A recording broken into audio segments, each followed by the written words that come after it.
Men, the Dog in Us. Ian T. Seabass. All rights reserved. The moral right of Ian T. Seabass to be identified as the author of this work has been asserted by him in accordance with the Copyright, Designs, and Patent Act 1988.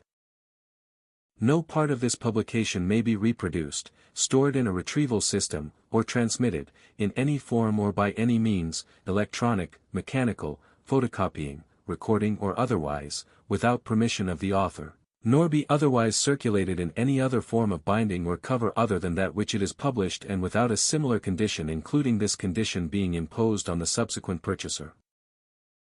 The facts and conclusions made in this publication are of experiences, studies and research findings, based upon selected individuals. Any persons, other than these individuals, resembles or can be recognized with the study is of pure coincidence. Originally published by Sebastian Books for Amazon's Kindle edition 2022 and partially adapted to audio in 2026 for free listening. If men are dogs, women are bitches. Prologue. A revelation, supported by human biology, behind the acts of serial cheating, polygamous tendencies, struggles with monogamy, male with female traits, female with male traits and the sexual orientations of heterosexuals, gays and lesbians.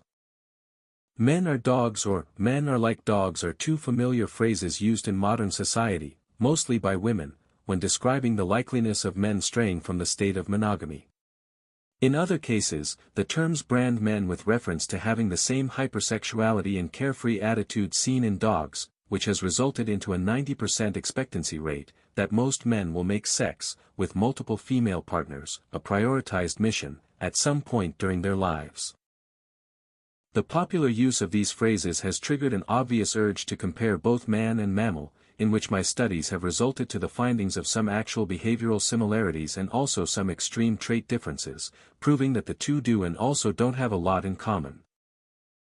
One is an adult male person, one of the two human sexes, a member of the species Homo sapiens, the human individual as representing the species or the offspring of Y chromosome, when matured describes man, and when pluralized refers to as men.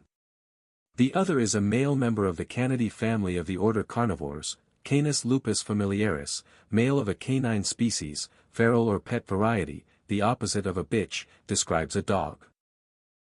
Dogs and men having a similar sexual appetite and the ability to remedy their cravings without applying affection, gave birth to the infamous terms, men are dogs or men are like dogs.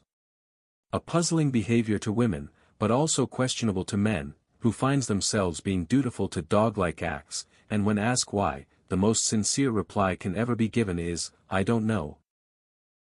Man's best friend, is another familiar term used in reference to dogs, but unlike the other two terms, this one is used less by women, and more by men.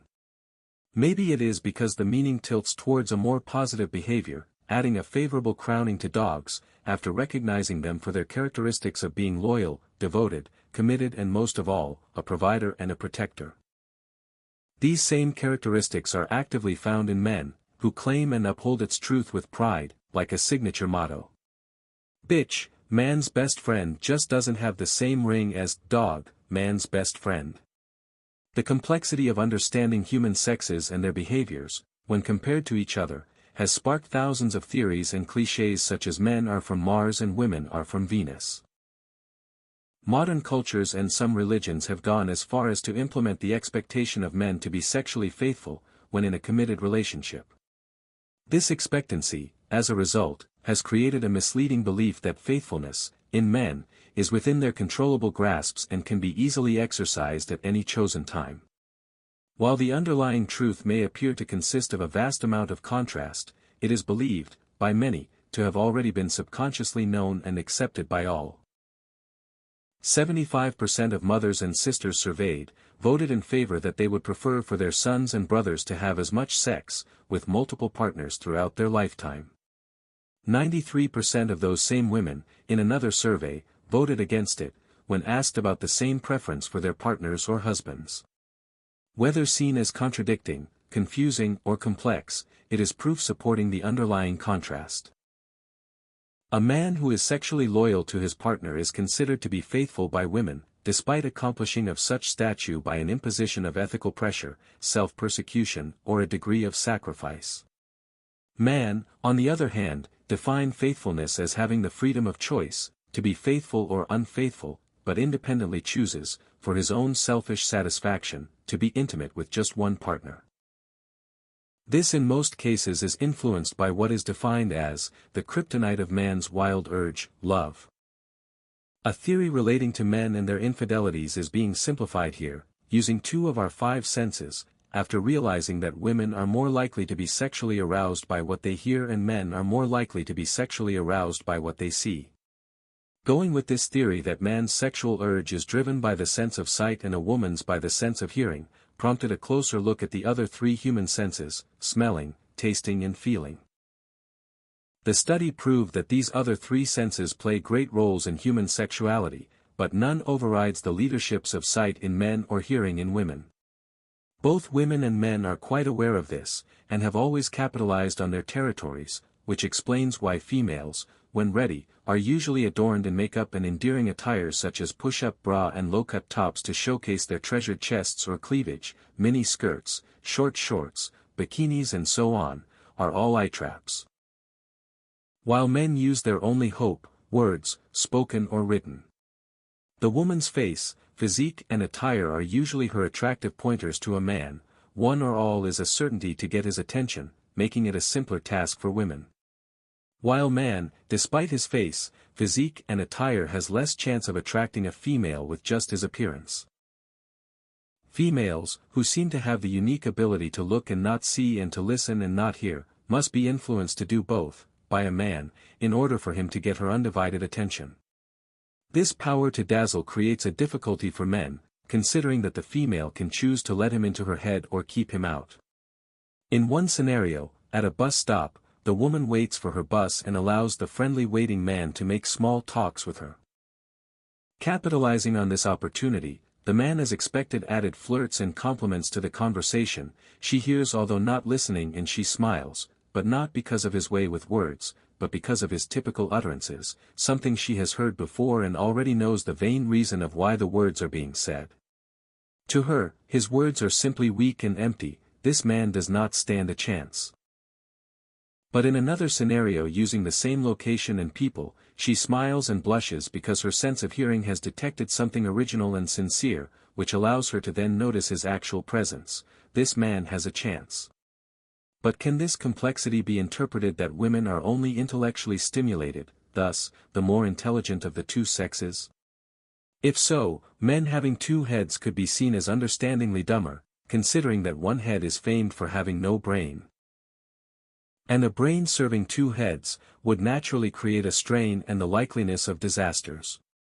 If when sexually aroused, man's brain power serves his penis, it is clear why they lack the ability to think consciously and surrender to infidelity.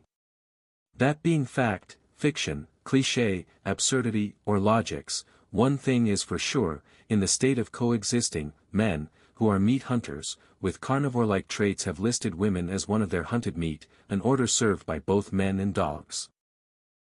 In all living creature there's an equal female counterpart, for man there is woman, and for dog there is bitch. If men are dogs, does it mean that women are bitches? The answer to that is yes. Using the most familiar sex determination system, which is the XX/XY systems, females have 2 of the same kind of sex chromosome, XX, while males have 2 distinct sex chromosomes, XY. Some species, including humans, have a gene SRY on the Y chromosome that determines masculinity. Others use the presence of 2 X chromosomes to determine femininity. The XX/XY system is also found in most other mammals, as well as in some insects. This study also shows that women and men are actually opposite equals. For example, men are usually stronger physically while women are emotionally stronger, men are naturally aggressive while women tend to be gentler, men's genitalia is external while women's is internal. Men are obviously injective and women are receptive, and the same roles are appointed to dogs and bitches, by nature. But like all beings, there are sometimes a mysterious change of course in development and birth, where the unexplained occurs and apparent sexes having the physical image of one kind, possess the natural traits of its opposite. This range of development varies from slight to full in behavior, and because of this fact, the behavior of men, their infidelities and dog-like traits being outlined here does not reflect fairly on all men, but only on the majority of an estimated 86%. Likewise, women compared to having the behavior of bitches, does not reflect on the entire female population, but on an estimated majority of 81%. Thus 14% of apparent men lack the expected full masculine behavior and 19% of apparent women lack the expected full feminine trait. Thank you for listening. This audio represents 8 pages of Men, The Dog in Us, a 30-page book, written by E.N.T. Seabass and is available on Amazon Kindle. Download it today.